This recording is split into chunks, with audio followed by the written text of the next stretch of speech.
Okay, so hey guys, welcome back to another Axis 72 video, another predictions video. Today, I'm going to be predicting the Crawford versus Madrimov fight, and so if you are new around here and you haven't yet subscribed, please do so. Like the video if you do need like video, and let's get straight into it. So, going into this fight, Crawford is 40-0 with 31 KOs, and Madrimov is 10-0-1 with 7 KOs. This fight is for the WBA and WBO Interim World Super Welterweight titles. Crawford's last fight was a win via TKO in round 9 versus Spence Jr., and Madrimov's last fight was a win via TKO in round 5 versus Kurbanov. Crawford is 36 and Madrimov is 29. Crawford is a southpaw. This is in Crawford's home country of America, and to speak a bit more about what I've just been saying, good to see Crawford back, to be completely honest. I mean, it has been a while that he's been out and he's not really been fighting too actively in general. I mean, once the past 3 years, and now he's back fighting again just for this fight, which is seen as a bit of a warm-up type fight, a bit of a get-back type fight, but it's also against a really live opponent in Madrimov, in which is definitely somebody in which Crawford shouldn't be underestimating. I was quite surprised when I heard this fight was being made, to be honest. I mean, when you hear Crawford's name as the pound-for-pound star he is always linked with huge fights, the likes of Canelo, the likes of, even Spence Jr. again, Ennis, the big names. And Madrimov isn't really quite there. I mean, obviously, professional-wise, hasn't got anywhere near the level of experience that Crawford has, but he has that amateur background, and he's coming off a really impressive victory versus Kurbanov last time out, and so, he's somewhat warranted this title. It makes sense rankings-wise. Do I feel like this fight will then lead him on to then go on to fight like a Canelo? Probably. Crawford. If Madrimov somehow beats Crawford, there most likely is a rematch clause no matter what for him. So, any Crawford fans, they're safe even if Crawford does lose.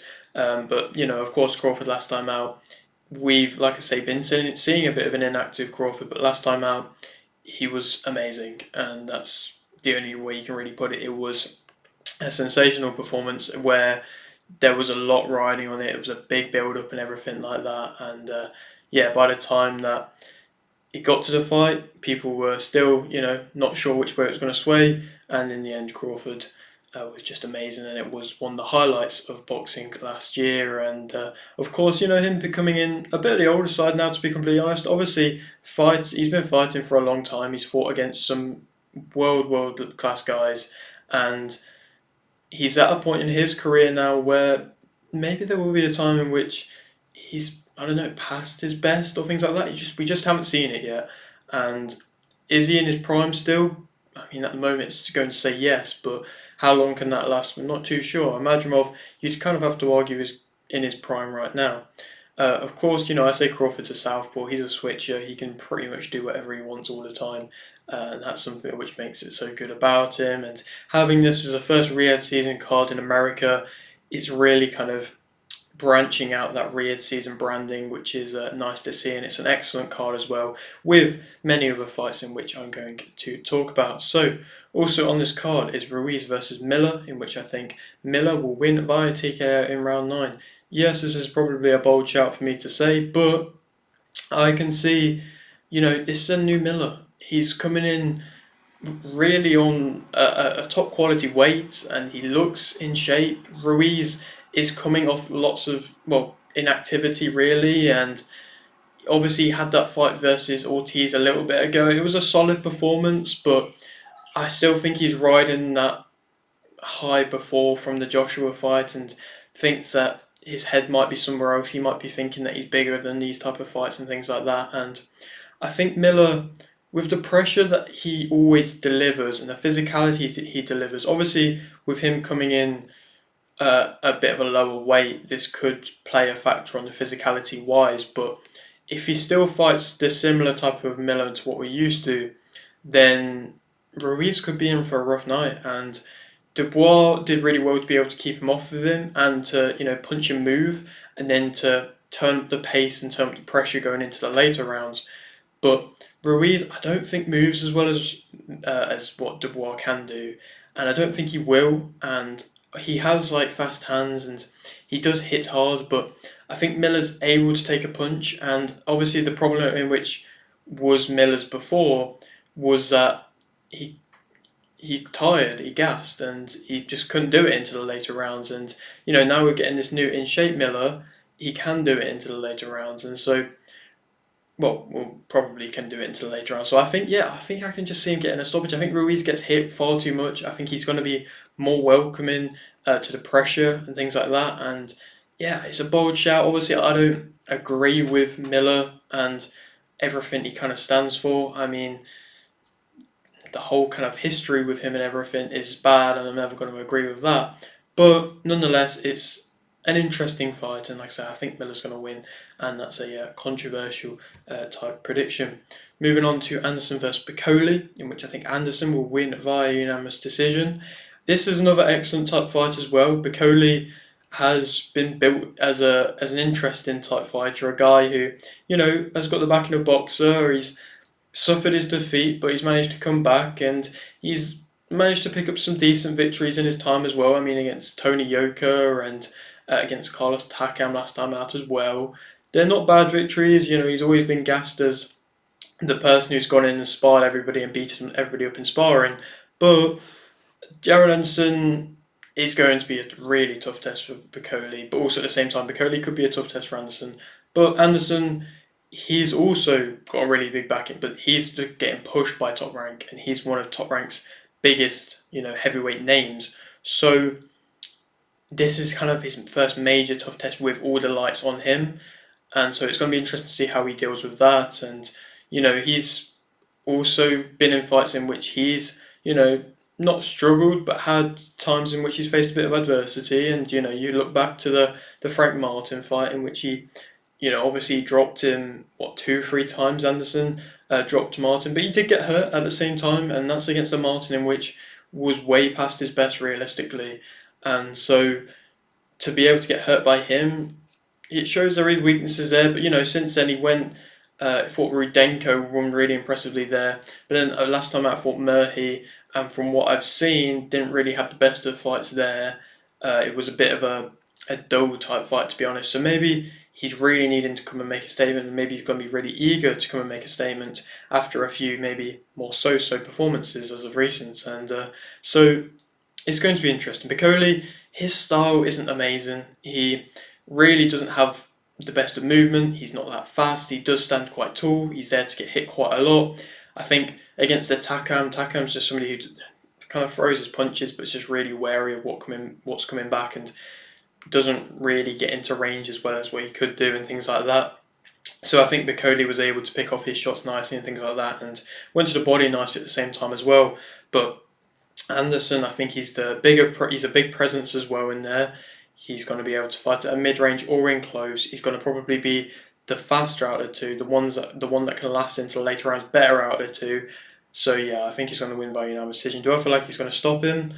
No. I'm going to credit Piccoli for being tough and being game, but yeah, I think Anderson's going to be able to get the win in the end. Moving on to Cruz versus Valenzuela for the WBA World Super Lightweight title, in which I think Cruz will win via TKO in round 4. Cruz is probably in the best position of his career. He's coming off an excellent performance against Rolly Romero, where Romero, he was the champion. Cruz was coming up in weight. People were maybe questioning, as a smaller guy moving up in weight, how he was going to be able to deal with that. And yeah, he just completely overwhelmed Romero from the get-go. And in the end, it was just way too much, and I thought that would be the case. And his style is just so difficult to be able to counteract.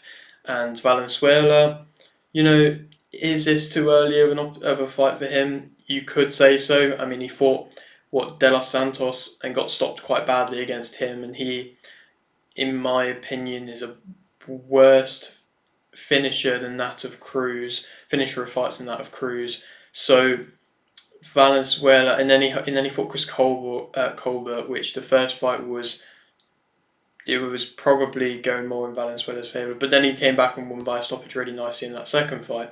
So he's at least coming into it off a nice win. But Cruz, at the same time, Valenzuela's been hurt. He is not got the best of footwork. He can become off balance and things like that, and Cruz is really good at making you go off balance just by his unorthodox movements and style and things like that. So I could see Cruz going and getting the win, and like I say, winning stoppage really impressive wise. And yeah, just putting another really good statement performance. And then I would love to see him go on to try and go for the other champions and try and really cement a reign in the super lightweight division. I think he definitely could do that. And obviously, defensive wise, he's not the best, but attacking wise, it's just so difficult to counteract him. And so he's going to be tough for anybody he goes in with. And I mean, maybe one day we'll see the Cruz versus Davis rematch again. I don't know, but for the moment, like I say, I feel like Cruz is going to win via stoppage. Moving on now to Morrell Jr. versus Kalisztik. I do not know if I'm pronouncing his name right. I hope I am. I think for the vacant WBA World Light Heavyweight title, which I think Morrell Jr. will win via KO in round 6. I think him moving up in weight makes the light heavyweight division more interesting. Not really too sure why he's moving up in weight.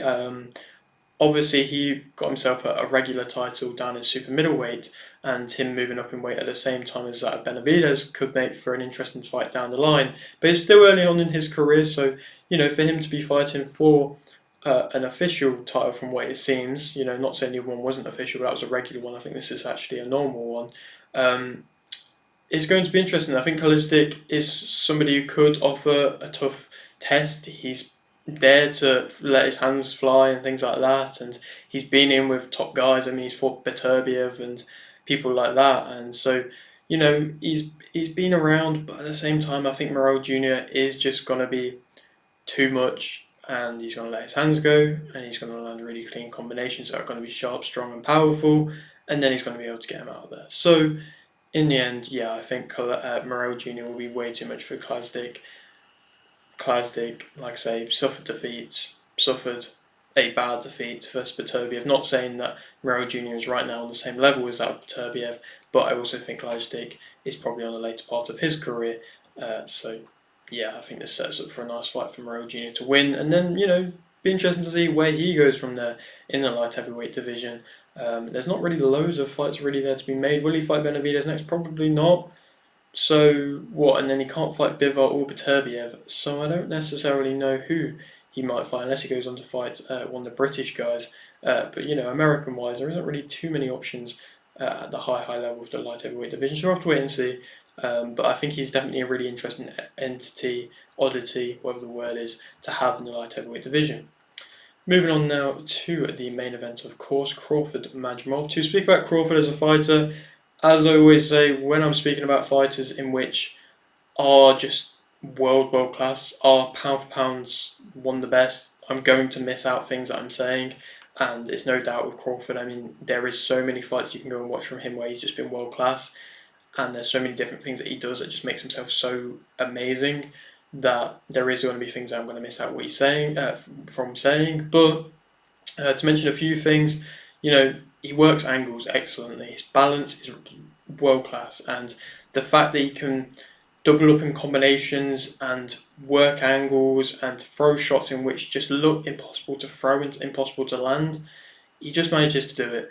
And with that shot variation at the same time as well, it's world class. The combinations he throws are just amazing, and that's pretty much one of the main things that just makes him world class.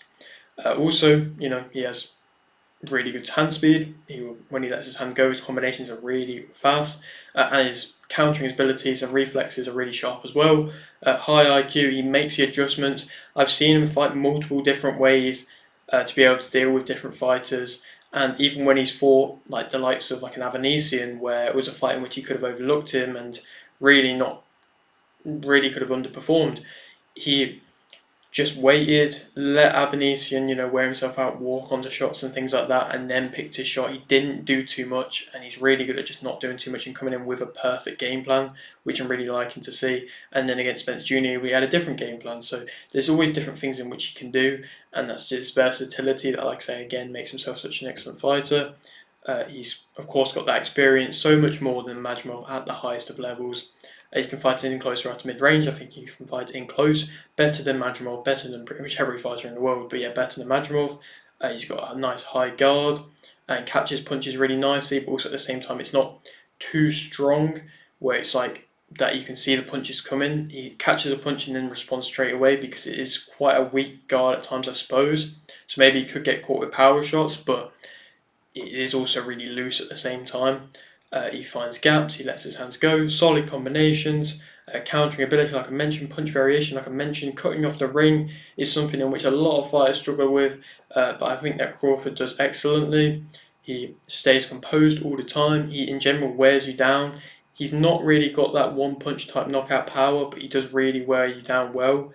He pivots, also maneuvers around you, like makes you move around him and things like that, which is just again excellent to see, and just the way his mind thinks as well, to be able to pick the shots in which he picks. Going back to against that Avanesian fight, the way in which he kind of just like opened up the body to be able to then shoot a straight through, it's just excellent, and it's just something in which a lot of fighters can learn from. And you see, to give Ennis that credit, you see a lot of Ennis in a lot of Crawford in Ennis, and you can tell he watches him and things like that. But you also see a lot of fighters try and replicate Crawford as much as they can, but it's very difficult to do. He's, like I say, accurate. His work rate is excellent, and in general, his game plans are always seemingly perfect. It seems like I'm really trying to push my agenda towards him, but when you are thinking about pound for pound top two fighters, you can't really not say that they're just excellent, to be honest. Negatives, I suppose, if I'm naming negatives, I think no fight is ever perfect, so there always are going to be negatives, or not even just negatives at times, just things in which questions in which I have, like inactivity, of course, age-wise, like I mentioned, could be a question. Overlooking of Madrimov is another question. Moving up in weights, just first time, of course, for him fighting super welterweight. He seems to progress through all the weights so far perfectly, but this is another new challenge. So with Madrimov, who is a powerful puncher, with having to deal with that more powerful weight, how's he going to be able to deal with that? He's one punch knockout power. He hasn't got that. You don't have to have that, but perhaps Madrimov could have that a bit more. I don't necessarily know, not too sure. He can be backed up. He can stand straight on at times, so he can be there to be hit at points. He sometimes doesn't use his jab perhaps as much as what I'd like to see his jab. He can force the finishes a little bit. He's normally an excellent finisher, but when I think of like the world's best finishers of fights, you have to really have that kind of discipline about you. And not to say that Usyk is one of the world's best finishers, because he's not, but the discipline in which Usyk has to be able to keep so composed and really pick the shots is really nice. And I think Crawford, maybe loses that a little bit at times. And he does have quite wide hooks at times as well. Not saying it's predictable, but maybe at times you can see the shots coming. To speak about Madrimov as a fighter now, and say a few things about him positive wise. He moves really well, and something I really like about him is his creative ways of trying to get in close and trying to get in range. I think he, in my opinion, probably does fight the best at a mid range, but with the ways he kind of like maneuvers himself and stops midway through and not trying to just come on in a straight line. I think he can back up in a straight line defensively, which isn't always the best, but the way that he comes forward and shimmies in and things like that is really nice to see. He's got typically quite a tight guard, but it can open up a little bit when he's being explosive with his shots. He has, of course, the less pressure on him to deliver, so that's always nice to have as well. Of course, Crawford used to having the pressure on him, but he's going to have a lot of pressure on him for this one. He's explosive, Madrimov. He's always reacting. He's always kind of flinching, moving, twitching with his movements, and so can catch you off guard. He's typically quite patient with his work. He turns his punches very nicely, adding to that explosive element. Sometimes perhaps jumping in a little bit with his shots, maybe overcommitting, which isn't the nicest thing. But like I say, normally turns his punches nicely. Strong combinations, front foot, power, aggressive, pressure a lot of the time, but really calculated pressure, which is nice. Works angles well as well. Very good head movement. Changes levels at the same time as well. So a very, very well-rounded fighter, and it's going to be an awkward fighter for Crawford to have to deal with. Negatives about him: he can overcommit to shots, like I say, and slash jumping in to shots, putting him in defensive, more vulnerable positions in which Crawford can counteract. He's fought at a lesser level. He can stay in range a bit too long, and that's Crawford can definitely deal with that. physicality, neither both are Crawford or Madrimov the most physical, to be honest, but it's going to be interesting to see if they are trying to stand toe-to-toe at any point in the fight, who's going to be able to deal with the more physical aspects. He's not as fast. He's moves backwards in quite a straight line. He can be quite wide and open, like I say, when coming in. With the excellent countering ability in which Crawford has, you could definitely see him counteracting with shots, and he can rush in at the same time. Crawford is the favourite for this fight, and I think that Crawford will win via unanimous decision. Unanimous to late stoppage is what I'll say. If I'm saying one, okay, I'll say TKO in round 11. I think it could be a late stoppage. I could see him wearing him down, damaging him, hurting him, but then being able to get him out of there into the later rounds when you can catch him rushing in and things like that. Because he does have a good work rate, but like I say, perhaps he can slow into the later rounds and then get caught into the later rounds and then be punished. So yeah, that's what I think Crawford would be able to do with his excellent, like I say, ability to counteract and see shots come in and react and things like that. Then we can go on to fight. Obviously, like I mentioned, Canelo fight is a huge fight. My personal opinion on it, I'm not really a massive fan of the fight, to be honest. Moving up in multiple weights and things like that, it's not really the best thing to be doing, in my opinion. But, it sells huge. Canelo has to, of course, get through Berlanga first, so we have to wait and see. Ennis, of course, is another option, but it seems like Crawford's focused on the Canelo fight at the moment. Or, of course, Spence Jr. versus Fundora. There could be a Spence Jr. rematch still in play there if he gets through Fundora. That fight's not even been announced yet, so we have to wait and see if that gets announced. So it'll just be interesting to see when's Crawford thinking about fighting again, to be honest, because he's said that he only wants the biggest fights, so he probably will be waiting around for a while. But also now he's with Riyadh season and his excellency and everything like that. Perhaps he might be able to be made easier now. So we'll have to wait and see. But of course he has to get through this tough test in Madrimov. But yeah, that's it for today's video. Hope you did enjoy. Like if you did, like this, subscribe if you're new, and thanks for watching.